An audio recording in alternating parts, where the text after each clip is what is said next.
নালিশ করে, আমি কেন এখানে বসে আছি, আমি কেন বক্তৃতা দিই। তার খুব লাগে। কেন লাগে? আমি একজন স্বাধীন চেতা মানুষ এবং বাংলাদেশের সংবিধান অনুযায়ী এখনও আমি প্রধানমন্ত্রী। 7 জুলাই ছাত্ররা আন্দোলন শুরু করলো কোটার, কারণ এই কোটা তো আমি বাতিল করে দিয়েছিলাম যখন 2018 সালে তারা আন্দোলন করে।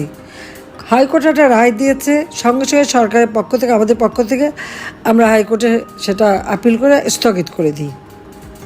আসলে কোটা বলে তো কিছুই নাই। তারপর 7 জুলাই থেকে যখন আন্দোলন শুরু করে, আমি তখন সবাইকে বলেছিলাম, পুলিশ আইজিপি কমিশনার বা আমাদের সবাইকে বলছিলাম, দেখো ছেলেপেলেরা আন্দোলন করছে, আমরা তো আন্দোলন সংগ্রাম করে রোদে পুড়ে বৃষ্টিতে ভেজে দিনের পর দিন সংগ্রাম করেই এই দেশ স্বাধীন করেছে। এরা তো সেসব কিছু করতে হয়নি। কারণ 2009 আমি সরকার গঠন করার পর থেকে এই 15 বছর ধরে মানুষ শান্তিতে ছিল। লেখাপড়ায় যেখানে বছরের পর বছর সেশন জট থাকতো, জিয়ার আমলে, এরশাদের আমলে, খালেদা জিয়ার আমলে, আওয়ামী লীগের আমলে কোনো সেশন জট ছিল, আস্তে আস্তে সেশন জট কমালাম। লেখাপড়া নিয়মিত করা, উচ্চশিক্ষা, ডিজিটাল শিক্ষা, সাবমেরিন কেবল, বঙ্গবন্ধু স্যাটেলাইট উৎক্ষেপণ, আমাদের ওয়াইফাই কানেকশন সারা বাংলাদেশে সবই তো আমরা করে দিয়েছি। সারা প্রত্যেকটা ঘরে ঘরে আলু জ্বেলে দিয়েছি, শিক্ষার একটা চমৎকার পরিবেশ করে দিয়েছি। তো তারা একটু রোদে ভিজে বৃষ্টিতে ভিজে আন্দোলন করতে দাও, ওদের দাবি তো সব মেনে নিলাম। সেই আন্দোলন তারা শুরু করলো, আমরা সব দাবি মানলাম। তখন আসলে এক দফা দাবি, ইউনূস ট্যাক্স ফাঁকি দেয়। 1100 কোটি টাকার উপর তার কাছে ট্যাক্স পাওনা, 666 কোটি টাকার মামলা হলো। সেই মামলা রায় হওয়ার কথা ছিল 6 আগস্ট। প্রত্যেকটা তার যে এই যে 48টা কোম্পানি সবই কিন্তু একটাও লাভজনক না। লাভজনক না, তার কারণটা হচ্ছে সে কোনো ট্যাক্স দেবে না, কাজে সে ট্যাক্স ফাঁকি দেবে। আর শ্রমিকদের যে প্রত্যেক কোম্পানি প্রফিটের 5% শ্রমিক কল্যাণ ফাউন্ডেশনে যাবে। কোনো দিন একটা টাকাও তারা দেয়নি। শ্রমিকরা তার বিরুদ্ধে মামলা করে, সেই মামলায় সে সাজাপ্রাপ্ত আসামি। ডক্টর ইউনূস কনভিক্টেড আসামি, সাজাপ্রাপ্ত আসামি, সেটা আবার লেবার কোর্টে। আজকে সে হয়ে গেছে ক্ষমতার শিখরে বসে আছে অবৈধভাবে, যার কোনো সাংবিধানিক ভিত্তি নেই, যার কোনো জনগণের ম্যান্ডেট নাই। এই অবৈধ ক্ষমতা দখল করে এখন ক্ষমতাকে ভোগ করা, অর্থ আত্মসাৎ করা, অর্থ পাচার করা এবং অর্থ বাড়ানো, এটাই হয়ে গেছে তার। এবং এর মধ্যে ব্যবসা বাণিজ্য কিন্তু আরও কিছু সে হাতিয়ে নিয়েছে। ঠিক বিকাশ, নগদ এদের মতো তিনি টাকা এক্সচেঞ্জ করতে পারবেন। তারপরে কে হাসপাতাল করবে, এটা করবে, সেটা করবে, না ব্যবসা ইতিমধ্যে এই কয় মাসের মধ্যে তিনিও যেমন হাত দিয়ে নিয়েছেন, আবার তার ওই সমন্বয়ক গোষ্ঠী তারাও আপনারা দেখেন, ওই তার সেই প্রেস সেক্রেটারি থেকে শুরু করে তার সাথে যারা শত শত কোটি টাকার মালিক হয়ে গেছে তারা ইতিমধ্যেই। 1000 টাকা খরচ করার ক্ষমতা ছিল না তাদের, এখন শত কোটি টাকা ছাড়া তার চোখে দেখে না, আবার দলও করে ফেললো। এইভাবে একটা দেশকে যে তারা ধ্বংসের দিকে নিয়ে গেল এবং পুরো দেশটা একটা জঙ্গি। আজকে যেখানে আমি কথা বলি, আমার আওয়ামী লীগের অগণিত নেতা কর্মী ঘর বাড়ি ব্যবসা প্রতিষ্ঠান সব একে একে ধ্বংস করে দিচ্ছে।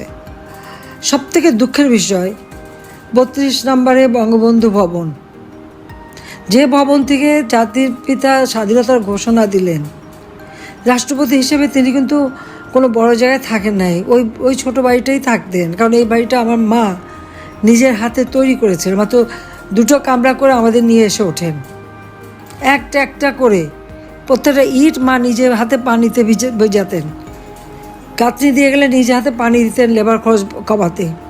সেইভাবেই বাড়িটা আমার মা গড়ে তুলেছিলেন। ওই বাড়িতেই কিন্তু আমার মা, বাবা, ভাই সবাইকে হত্যা করলো, রক্তের দাগ, বুলেটের চিহ্ন ওই বাড়িতে। ওই একটা সম্পত্তি তো আমাদের 2 বোনের, আমরা তো সেটা ভোগ করিনি, আমরা তো জনগণকে দিয়ে দিয়েছি। বঙ্গবন্ধু মেমোরিয়াল ট্রাস্ট করেছি, বঙ্গবন্ধু স্মৃতি জাদুঘর করেছি, জাদুঘর করে ট্রাস্টের মালিকানায় ওই বাড়ি তো আমরা দান করে দিয়েছি জনগণকে। ওটা তো জনগণের সম্পদ। প্রথমে আগুন দেওয়া, তারপরে হাতুড়ি দিয়ে মারা এবং বুলডোজার দিয়ে সেই বাড়িটাকেও তারা ভেঙে দিল। সেই স্মৃতিটুকু আমাদের বেঁচে থাকার একটু স্মৃতি ছিল। হ্যাঁ, আমি একা সিরালি ফিরে এসে আমাকে কিন্তু জিয়া রহমানের বাড়িতে ঢুকতে দেয়নি। জিয়া মরার পরে সাত্তার সাহেব তখন বাড়িটা দিয়েছিল, সেটা আবার অন্য এক ইতিহাস। আমাদের নামে একটা বদনাম করবে, এই সোনাদানা পাওয়া গেছে, এটা গেছে, ওইসব প্রচারের জন্য। যা হোক, তাও ওটা দিয়েছিল। তো ঘরে বসে আমি আমার বাবা ভাইদের জন্য দোয়াটা পড়তে পারতাম, কারণ জিয়ে বেঁচে থাকতে ঘরে ঢুকতে পারিনি, রাস্তায় বসে দোয়া পড়তে হতো। কিন্তু আমাদের কোনো আফসোস এটা আমি করি না এই জন্য যে বঙ্গবন্ধুর নাম মুছে ফেলার চেষ্টা তো বহুবার হয়ে গেছে। ৭ই মার্চের ভাষণ আন্তর্জাতিক প্রামাণ্য দলিলে জাতিসংঘ কর্তৃক স্বীকৃত, ইউনেস্কো স্বীকৃত দিয়েছে। বঙ্গবন্ধুর নাম ওই স্যাটেলাইট বঙ্গবন্ধু ১ ওর গায়ে লেখা মহাকাশে চলে গেছে, আর সারা বিশ্ব জানে। কাজেই হাজার হাজার নেতাকর্মী আজকে গৃহহারা, ঘর বাড়ি হারা, আগুন দিয়ে জ্বালিয়ে দিয়েছে, সব লুটপাট করেছে। এই লুটেরা কারা? আজকে এত নীতির কথা, ক্ষমতা, এত দাপট, সব লুটপাট করেই তো এই দাপটার এত বড় কথা।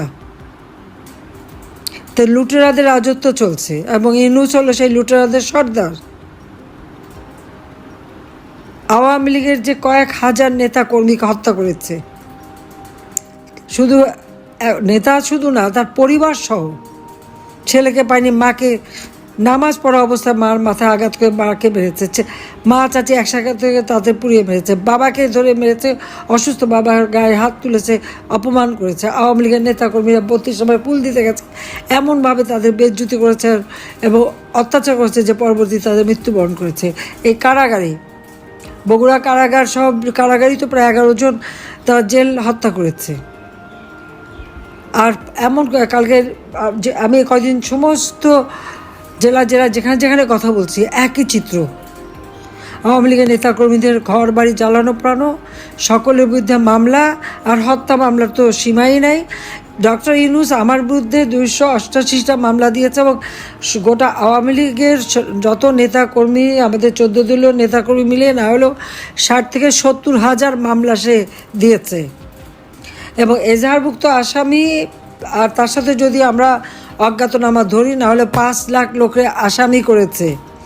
এখন ইউনূসের নাম আমার গিনিস বুক অফ রেকর্ডে দিলে সে নামটা উঠবে, কারণ কোনো শাসক এত দ্রুত সময় এত মামলা দেওয়া, এত মানুষ হত্যা করা, প্রায় 3000-এর মতো পুলিশ হত্যা, আমাদের প্রায় 3-4 হাজার আওয়ামী লীগ নেতাকর্মী তাদেরকে হত্যা করেছে, আহত করেছে, এতিম করেছে বা সন্তানহারা করেছে।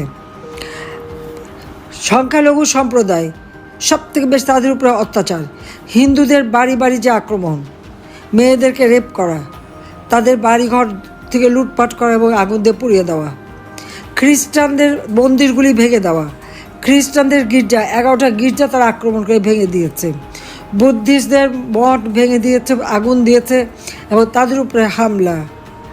এমনকি আমাদের ওলামা মাসায়েখ, পীর, দরগা শরীফ, সেগুলো এদের হাত থেকে রেহাই পায়নি। কতগুলি দরগা শরীফ আপনারা দেখেন, সব ভেঙে টেঙে চুরমার, লুটপাট। ওলামা মাশায়েখদের বিরুদ্ধে অনেকের বিরুদ্ধে মামলা, তাদের উপরেও নির্যাতন। সেখানে মসজিদ, দরগা, কোনো কিছুই তো বাদ যায়নি। সংখ্যালঘু সম্প্রদায়, এমনকি আমাদের যারা পীর যারা আছে তাদের উপর পর্যন্ত হামলা করেছে। তারা কী চায় দেশটাকে নিয়ে? এবারে প্রায় 1100-র মতো শিল্প কলকারখানা বন্ধ, এবং আওয়ামী লীগের নেতাদের বহু শিল্প কলকারখানা আগুন দিয়ে পুড়িয়েছে বা ধ্বংস করে দিয়েছে বা বন্ধ করে দিয়েছে। হাজার হাজার লক্ষ লক্ষ শ্রমিক বেকার। এবারে ঈদের আনন্দ কোথায় থাকবে? ঈদের যাতায়াতের ভিড় কোথায় থাকবে? চোখের পানি, শ্রমিকের চোখের পানিতে ভরা ঈদ।